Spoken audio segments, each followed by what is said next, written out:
6. Jim's story.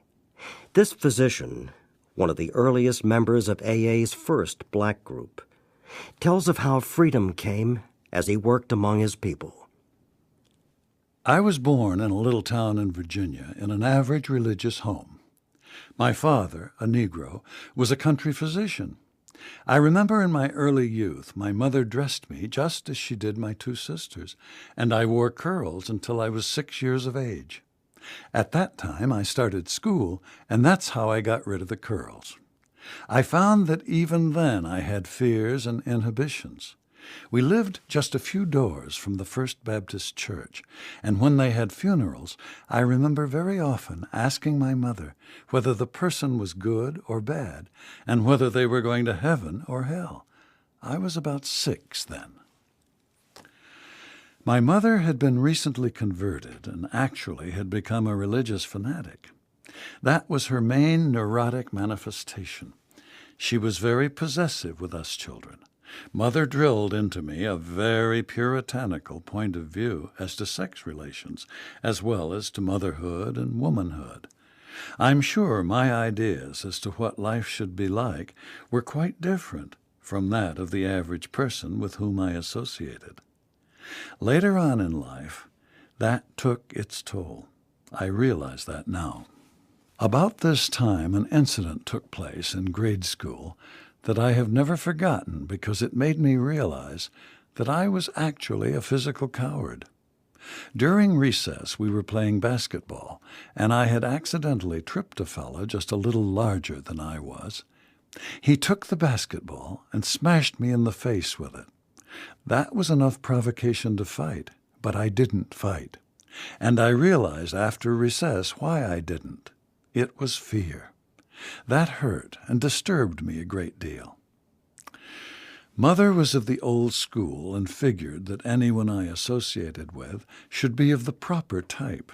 Of course, in my day, times had changed. She just hadn't changed with the times. I don't know whether it was right or wrong, but at least I know that people weren't thinking the same. We weren't even permitted to play cards in our home. But Father would give us just a little toddy with whiskey and sugar and warm water now and then. We had no whiskey in the house, other than my father's private stock. I never saw him drunk in my life, although he'd take a shot in the morning and usually one in the evening, and so did I. But for the most part, he kept his whiskey in his office. The only time that I ever saw my mother take anything alcoholic was around Christmas time, when she would drink some eggnog or light wine. In my first year in high school, Mother suggested that I not join the cadet unit. She got a medical certificate so that I should not have to join it. I don't know whether she was a pacifist or whether she just thought that in the event of another war, it would have some bearing on my joining up. About then, I realized that my point of view on the opposite sex wasn't entirely like that of most of the boys I knew. For that reason, I believe, I married at a much younger age than I would have, had it not been for my home training. My wife and I have been married for some 30 years now. Vi was the first girl that I ever took out. I had quite a heartache about her then, because she wasn't the type of girl that my mother wanted me to marry. In the first place, she had been married before. I was her second husband. My mother resented it so much that the first Christmas after our marriage, she didn't even invite us to dinner. After our first child came, my parents both became allies. Then, in later days, after I became an alcoholic, they both turned against me. My father had come out of the South and had suffered a great deal down there. He wanted to give me the very best, and he thought that nothing but being a doctor would suffice. On the other hand, I believe that I've always been medically inclined, though I have never been able to see medicine quite as the average person sees it. I do surgery because that's something that you can see. It's more tangible. But I can remember in postgraduate days and during internship that very often I'd go to a patient's bed and start a process of elimination, and then, very often, I'd wind up guessing. That wasn't the way it was with my father. I think with him it possibly was a gift, intuitive diagnosis. Father, through the years, had built up a very good mail-order business because at that time there wasn't too much money in medicine. I don't think I suffered too much as far as the racial situation was concerned because I was born into it and knew nothing other than that. A man wasn't actually mistreated, though if he was, he could only resent it. He could do nothing about it. On the other hand, I got quite a different picture farther south. Economic conditions had a great deal to do with it, because I've often heard my father say that his mother would take one of the old-time flour sacks and cut a hole through the bottom and 2 corners of it, and there you'd have a gown. Of course, when Father finally came to Virginia to work his way through school, he resented the Southern cracker, as he often called them, so much that he didn't even go back to his mother's funeral. He said he never wanted to set foot in the deep South again, and he didn't. I went to elementary and high school in Washington, D.C., and then to Howard University. My internship was in Washington.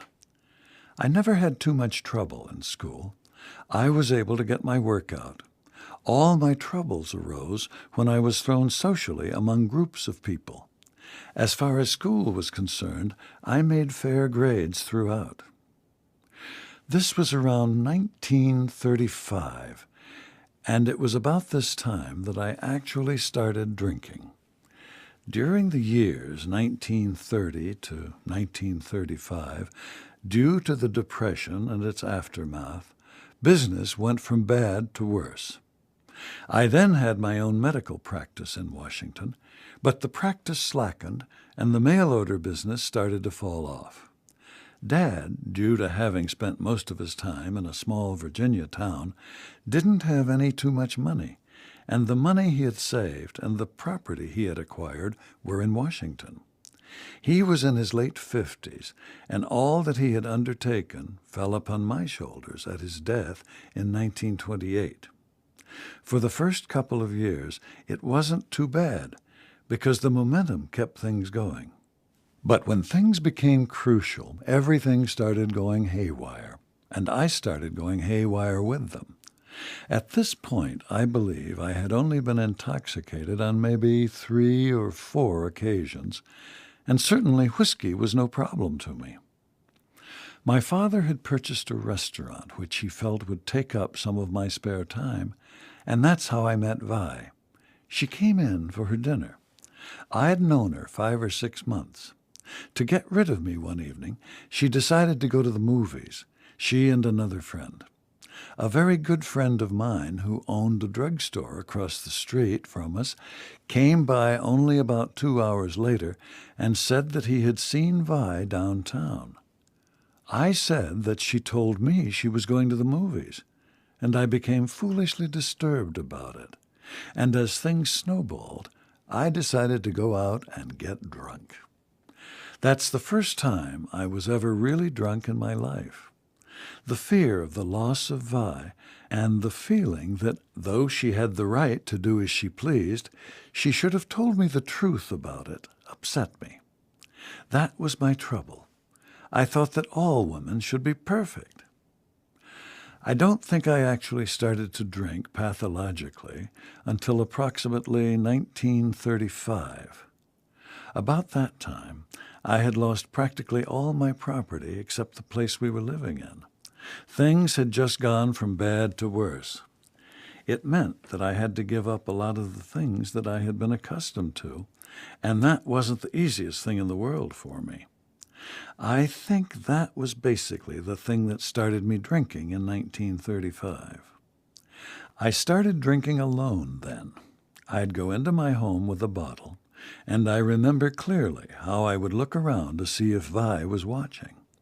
Something should have told me then that things were haywire.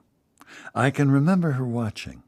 There came a time when she spoke to me about it, and I would say that I had a bad cold or that I wasn't feeling well. That went on for maybe 2 months. And then she got after me again about drinking. At that time, the repeal whiskeys were back, and I'd go to the store and buy my whiskey and take it to my office and put it under the desk, first in one place and then in another, and there soon was an accumulation of empty bottles. My brother-in-law was living with us at that time, and I said to Vi, "Maybe the bottles are brothers. I don't know. Ask him about it." I don't know anything about the bottles. I actually wanted a drink, besides feeling that I had to have a drink. From that point on, it's just the average drinker's story. I got to the place where I'd look forward to the weekend's drinking and pacify myself by saying that the weekends were mine, that it didn't interfere with my family or with my business if I drank on the weekends. But the weekends stretched on into Mondays, and the time soon came when I drank every day. My practice at that juncture was just barely getting us a living. A peculiar thing happened in 1940. That year, on a Friday night, a man whom I had known for years came to my office. My father had treated him many years prior to this. This man's wife had been suffering for a couple of months, and when he came in, he owed me a little bill. I filled a prescription for him. The following day, Saturday, he came back and said, "Jim, I owe you for that prescription last night. I didn't pay you." I thought, "I know you didn't pay me because you didn't get a prescription." He said, "Yes, you know the prescription that you gave me for my wife last night." Fear gripped me then, because I could remember nothing about it. It was the first blackout I had to recognize as a blackout. The next morning I carried another prescription to this man's house and exchanged it for the bottle his wife had. Then I said to my wife, "Something has to be done." I took that bottle of medicine and gave it to a very good friend of mine who was a pharmacist and had it analyzed. And the bottle was perfectly all right. But I knew at that point that I couldn't stop, and I knew that I was a danger to myself and to others. I had a long talk with a psychiatrist, but nothing came of that, and I had also, just about that time, talked with a minister for whom I had a great deal of respect. He went into the religious side and told me that I didn't attend church as regularly as I should, and that he felt, more or less, that this was responsible for my trouble. I rebelled against this because just about the time that I was getting ready to leave high school, a revelation came to me about God, and it made things very complicated for me. The thought came to me that if God, as my mother said, was a vengeful God, he couldn't be a loving God. I wasn't able to comprehend it. I rebelled, and from that time on, I don't think I attended church more than a dozen times. After this incident in 1940, I sought some other means of livelihood. I had a very good friend who was in the government service, and I went to him about a job. He got me one. I worked for the government about a year and still maintained my evening office practice when the government agencies were decentralized. Then I went south because they told me that the particular county I was going to in North Carolina was a dry county. I thought that this would be a big help to me. I would meet some new faces and be in a dry county. But I found that after I got to North Carolina, it wasn't any different. The state was different, but I wasn't. Nevertheless, I stayed sober there about 6 months because I knew that Vi was to come later and bring the children. We had 2 girls and a boy at that time. Something happened. Vi had secured work in Washington. She was also in the government service. I started inquiring where I could get a drink, and of course I found that it wasn't hard. I think whiskey was cheaper there than it was in Washington.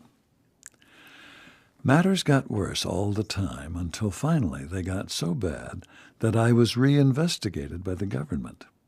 Being an alcoholic, slick, and having some good sense left, I survived the investigation. Then I had my first bad stomach hemorrhage. I was out of work for about 4 days. I got into a lot of financial difficulties, too. I borrowed $500 from the bank and $300 from the loan shop, and I drank that up pretty fast. Then I decided that I'd go back to Washington. My wife received me graciously, although she was living in a one-room with kitchen affair. She had been reduced to that. I promised that I was going to do the right thing. We were now both working in the same agency. I continued to drink. I got drunk one night in October, went to sleep in the rain, and woke up with pneumonia. We continued to work together, and I continued to drink. But I guess deep down within our hearts, we both knew I couldn't stop drinking. Vi thought I didn't want to stop. We had several fights, and on 1 or 2 occasions, I struck her with my fist. She decided that she didn't want any more of that. So she went to court and talked it over with the judge. They cooked up a plan whereby she didn't have to be molested by me if she didn't want to be. I went back to my mother's for a few days until things cooled off, because the district attorney had put out a summons for me to come to see him in his office. A policeman came to the door and asked for James S., but there wasn't any James S. there. He came back several times. Within 10 days, I got locked up for being drunk, and this same policeman was in the station house as I was being booked. I had to put up a $300 bond because he was carrying the same summons around in his pocket for me. So I went down to talk to the district attorney, and the arrangement was made that I would go home to stay with my mother, and that meant that Vi and I were separated. I continued to work and continued to go to lunch with Vi, and none of our acquaintances on the job knew that we had separated. Very often we rode to and from work together, but being separated really galled me deep down. The November following, I took a few days off after payday to celebrate my birthday on the 25th of the month. As usual, I got drunk and lost the money. Someone had taken it from me. That was the usual pattern. I sometimes gave it to my mother, and then I'd go back and hound her for it. I was just about broke. I guess I had $5 or $10 in my pocket. Anyhow, on the 24th, after drinking all day on the 23rd, I must have decided I wanted to see my wife and have some kind of reconciliation, or at least talk with her. I don't remember whether I went by streetcar, whether I walked or went in a taxicab. The one thing I can remember now was that Vi was on the corner of 8th and L, and I remember vividly that she had an envelope in her hand. I remember talking to her, but what happened after that, I don't know. What actually happened was that I had taken a penknife and stabbed Vi 3 times with it. Then I left and went home to bed. Around 8 or 9 o'clock, there came 2 big detectives and a policeman to arrest me for assault. And I was the most amazed person in the world when they said I had assaulted someone, and especially that I had assaulted my wife. I was taken to the station house and locked up. The next morning I went up for arraignment. Vi was very kind and explained to the jury that I was basically a fine fellow and a good husband, but that I drank too much, and that she thought I had lost my mind and should be committed to an asylum. The judge said that if she felt that way, he would confine me for 30 days' examination and observation. There was no observation. There might have been some investigation. The closest I came to a psychiatrist during that time was an intern who came to take blood tests. After the trial, I got big-hearted again and felt that I should do something in payment for Vi's kindness to me. So I left Washington and went to Seattle to work. I was there about 3 weeks, and then I got restless and started to tramp across the country, here and there, until I finally wound up in Pennsylvania in a steel mill. I worked in the steel mill for possibly 2 months, And then I became disgusted with myself and decided to go back home. I think the thing that galled me was that just after Easter, I had drawn my salary for 2 weeks' work and had decided that I was going to send some money to Vi. And above all else, I was going to send my baby daughter an Easter outfit. But there happened to be a liquor store between the post office and the mill, and I stopped to get that one drink. Of course, the kid never got the Easter outfit. I got very little out of the $200 that I drew on that payday. I knew I wasn't capable of keeping the bulk of the money myself, so I gave it to a white fellow who owned the bar I frequented. He kept the money for me, but I worried him to death for it. Finally, I broke the last $100 bill the Saturday before I left. I got out of that bill 1 pair of shoes, and the rest of that money was blown. I took the last of it to buy my railroad ticket. I had been home about a week or 10 days when one of my friends asked if I could repair one of his electrical outlets. Thinking only of $2 or $3 to buy some whiskey, I did the job. And that's how I met Ella G., who was responsible for my coming into AA. I went to this friend's shop to repair his electrical outfit, and I noticed this lady. She continued to watch me, although she didn't say anything. Finally she said, "Isn't your name Jim S.?" I said yes. Then she told me who she was. She was Ella G.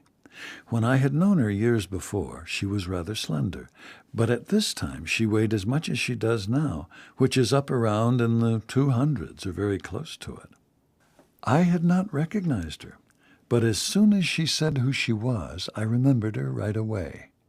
She didn't say anything about AA or getting me a sponsor at that time, but she did ask about Vi, and I told her Vi was working and how she could locate her. It was around noon, a day or two later, when the telephone rang, and it was Ella. She asked me if I would let someone come up and talk to me concerning a business deal. She never mentioned anything about my whiskey drinking, because if she had, I would have told her no right then. I asked her just what this deal was, but she wouldn't say. She said, "He has something of interest if you will see him." I told her that I would. She asked me one other thing. She asked me if I would try to be sober if I possibly could. So I put forth some effort that day to try to stay sober if I could, though my sobriety was just a daze. About 7 that evening, my sponsor walked in, Charlie G. He didn't seem too much at ease in the beginning. I guess I felt, and he sensed it, that I wanted him to hurry up and say what he had to say and get out. Anyhow, he started talking about himself. He started telling me how much trouble he had, and I said to myself, I wonder why this guy is telling me all his troubles. I have troubles of my own. Finally, he brought in the angle of whiskey. He continued to talk, and I to listen. After he had talked half an hour, I still wanted him to hurry up and get out so I could go and get some whiskey before the liquor store closed. But as he continued to talk, I realized that this was the first time I had met a person who had the same problems I did, and who, I sincerely believe, understood me as an individual. I knew my wife didn't. Because I had been sincere in all my promises to her, as well as to my mother and to my close friends, but the urge to take that drink was more powerful than anything else. After Charlie had talked a while, I knew that this man had something. In that short period, he built within me something that I had long since lost, which was hope. When he left, I walked with him to the streetcar line, which was just about a half a block. But there were 2 liquor stores, one on each corner from my home. I put Charlie on the car, and when I left him, I passed both of those liquor stores without even thinking about them. The following Sunday, we met at Ella G's. It was Charlie and 3 or 4 others. That was the first meeting of a colored group in AA, so far as I know. We held some 2 or 3 meetings at Ella's home, and from there we held some 2 or 3 at her mother's home. Then Charlie, or someone in the group, suggested that we try to get a place in a church or hall to hold meetings. I approached several ministers, and all of them thought it was a very good idea, but they never relinquished any space. So finally I went to the YMCA, and they graciously permitted us to use a room at $2 a night. At that time we had our meetings on Friday nights. Of course it wasn't very much of a meeting in the beginning. Most of the time it was just Vi and myself. But finally we got 1 or 2 to come in and stick. And from there, of course, we started to grow. I haven't mentioned it, but Charlie, my sponsor, was white. And when we got our group started, we got help from other white groups in Washington. They came, many of them, and stuck by us and told us how to hold meetings. They taught us a great deal about 12th step work, too. Indeed, without their aid, we couldn't possibly have gone on. They saved us endless time and lost motion. And not only that, but they gave us financial help. Even when we were paying that $2 a night, they often paid it for us because our collection was so small. At this time, I wasn't working. Vi was taking care of me, and I was devoting all my time to the building of that group. I worked at that alone for 6 months. I just gathered up this and that alcoholic because in the back of my mind I wanted to save all the world. I had found this new something, and I wanted to give it to everyone who had a problem. We didn't save the world, but we did manage to help some individuals. That's my story of what AA has done for me.